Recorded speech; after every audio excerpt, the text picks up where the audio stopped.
So my legal advisor tip, as you might want to call it, comes today from another query I received from a follower.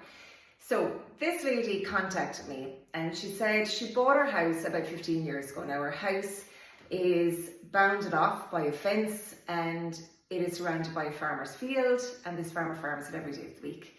She's no issue with that, but she had to get an engineer out to just check the boundaries. I'm not really sure why it was it something to do with her septic tank or so on? When the engineer came out, the engineer explained to her that actually her boundary in the land registry extended back behind her back boundary fence into the farmer's land. So she came to me and she said, look, I want to sort it. I'm actually going to move the fence back to claim it, because actually I could do it more land, more back garden anyway. And I explained to her that actually legally you cannot do that. So you might have heard of a thing called squatters' rights. It is, the legal term for it is actually, it's adverse possession, more commonly referred to as squatters' rights. And so you might see a boundary that's on the ground and it may not always correspond with the boundaries in the land registry. But if the boundaries on the ground have been there for 12 years or more, well then that's actually where they have to stay. And it's the boundaries in the land registry on the maps that you'll have to amend to correspond with those on the ground. Where it comes up a lot, and where this might be a little legal tip for you, is this.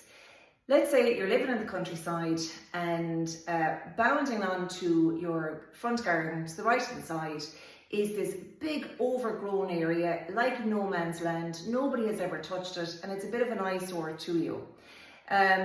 What I find actually from practice is over the years what might have happened was there was a little homestead there 100 years ago. The parents left it to the bachelor son. The bachelor son never had any kids. He'd only nieces and nephews, and now there's maybe 50 nieces or nephews or cousins that are entitled to it, and nobody actually makes a claim on it, and now nobody really knows who owns it. Well, my little tip to you is this: if it's sitting there and it's an eyesore, go and start claiming it. Now, I don't want everybody going out claiming bits of ground. This is only ground that really is essentially no man's land. Nobody's come near it. It's becoming overgrown. It's an eyesore to you. You can start clearing it away.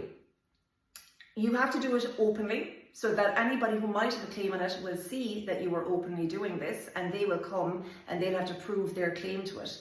But go and do it, bounce it off so it becomes part of your garden.